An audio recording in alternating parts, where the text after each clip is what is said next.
The first year of President Trump's second term was a tumultuous and politically contentious year that saw major wins for the president, but it also saw nationwide orchestrated protest movements against him, including No Kings rallies and Democratic Socialist political campaigns focused on thwarting his presidency. So with the dust settling from 2025 and 2026 dawning, where do the two parties stand now?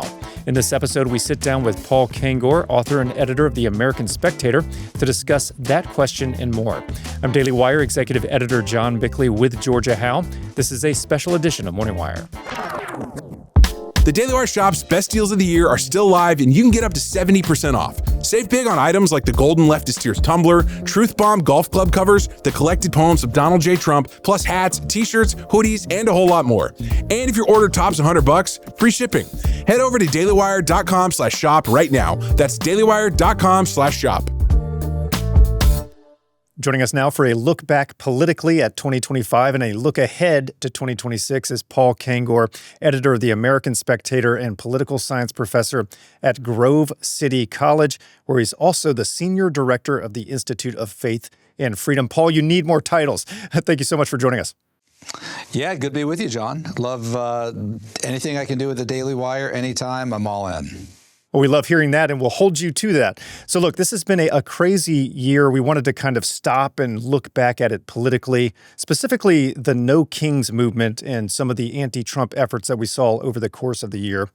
Big picture first, how effective do you think the demonstrations, the activism against Trump were this year? Did they actually work? Well, I mean, it's hard to judge that, right? I mean, they did, the left did do well in the elections. They put a lot of people out in the streets throughout the summer through the No Kings rallies. So if to use an old Soviet word, agitprop, right, agitation and propaganda, if the idea was to agitate with their propaganda, they did. And I would call the No Kings kind of a perfect example of agitation and propaganda, especially propaganda, because the whole thing was just, I thought, frankly, silly.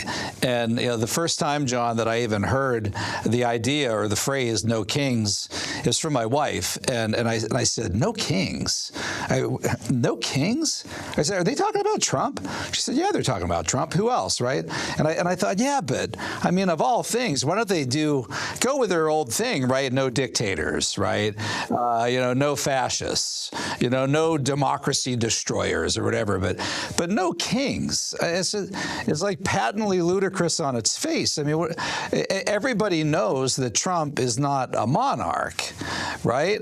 I mean, the first kind of thing you do in sloganeering and marketing, you come up with a clever kind of tested slogan, right? Black Lives Matter. Brilliant. No matter what you think of the organization, who could argue with Black Lives Matter, right? Marriage equality from the LGBTQ people, right? Even an old group like, the 1930s, 1940s Communist Front Group, the American League Against War and Fascism, right? Who isn't against war and fascism? But no kings. I mean, your response to that is, huh? I mean, who are they talking about? I mean, obviously, Donald Trump isn't a king. You could debate whether he's destroying democracy. You could call him, a racist, a bigot, a narcissist, a brain jackass, whatever you want to call him, right? More subjective terms.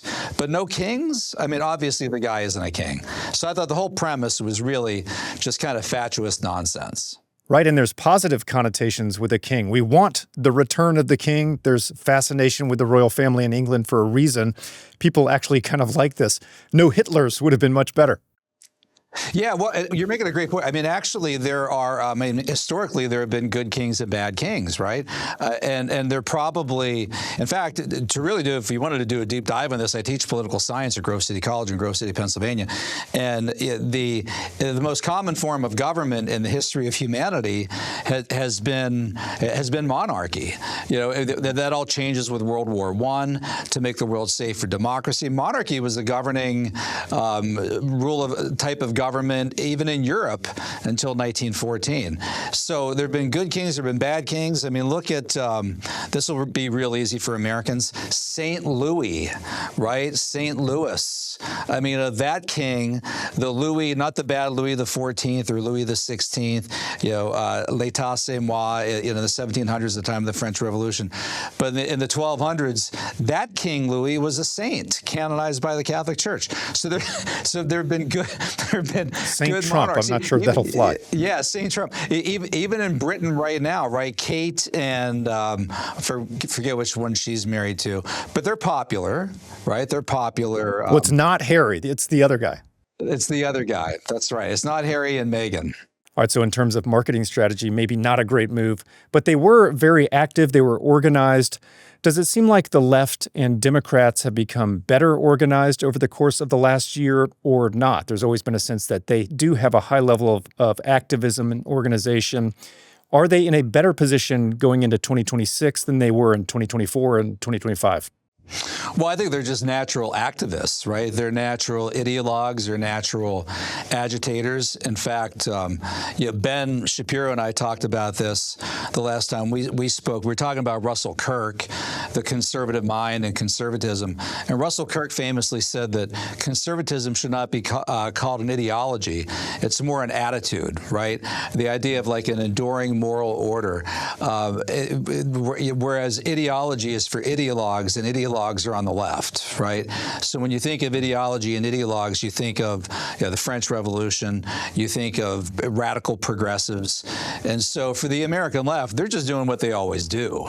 And so in a way, No Kings was just the latest manifestation of whatever slogan or protest movement they wanted to come up with. I thought a silly one. But so the one thing you can count on, as sure as the sun coming up tomorrow, is that American leftists are going to go out and act like leftists, which means they're going to go out and protest, and often act like a mob. Who was it? The famous monarchist Erich von Kuhnholt-Leddihn said something like, "This is why he was pro-monarchy and anti-democracy," and he said, "The mob is never a Nero. No, the mob is always a Nero. It's never a Marcus Aurelius, right? And that's what the left is good at. It's good at organizing mobs." The ideologue discussion is interesting to me. And actually, speaking of Ben Shapiro, he makes this point a lot, that Trump is a common sense, practical, sort of real world president. He operates in the real world, not in terms of ideology. And he pivots very frequently when the results don't show that his actions are working like he thought they would. And conservatism should also be grounded in reality, correct? So is that the counter to this sort of ideologue approach of activism, pointing to practical results?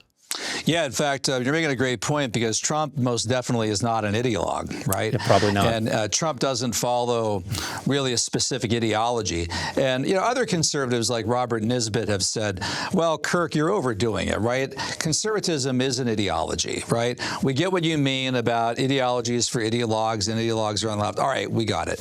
But it's about a system of ideas, so you would really call it a modern political ideology.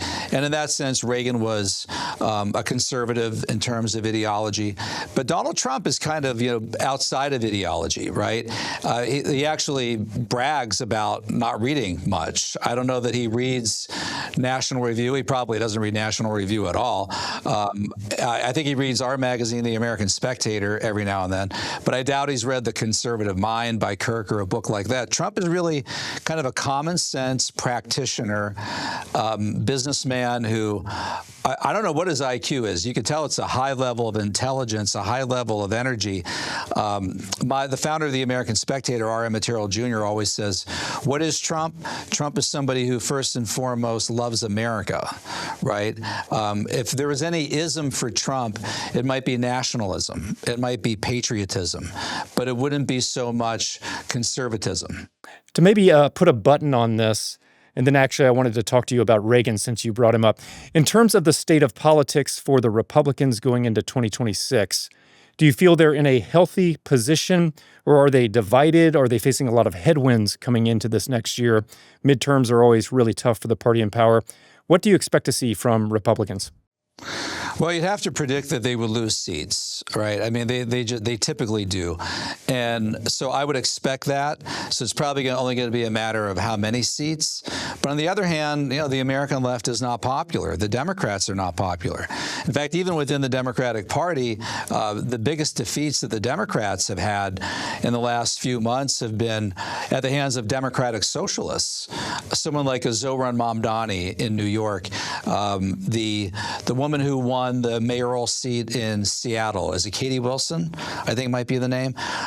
They are challenging Karen Bass, the Democrat mayor in Los Angeles.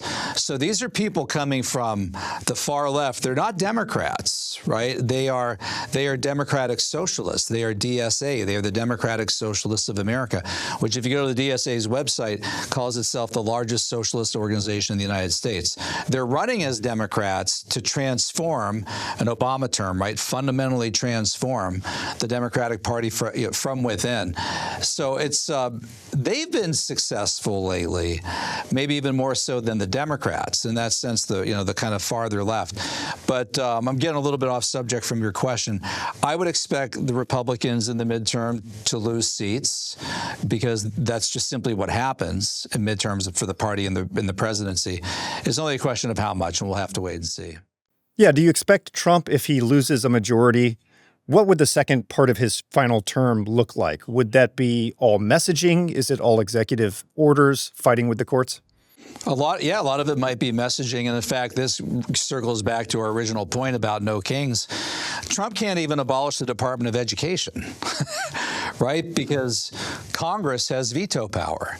If Trump was a king, he'd be able to do all the things that he wants to do. And when you're talking about executive orders, I mean, no one did executive orders like FDR. I mean, you could have probably thrown the term King FDR more at FDR than you could have at Donald Trump. Woodrow Wilson, LBJ, yeah, these guys, Joe Biden, right? Obama, these guys were masters of the executive order. So a lot of this is really just kind of hot air by liberals and Democrats.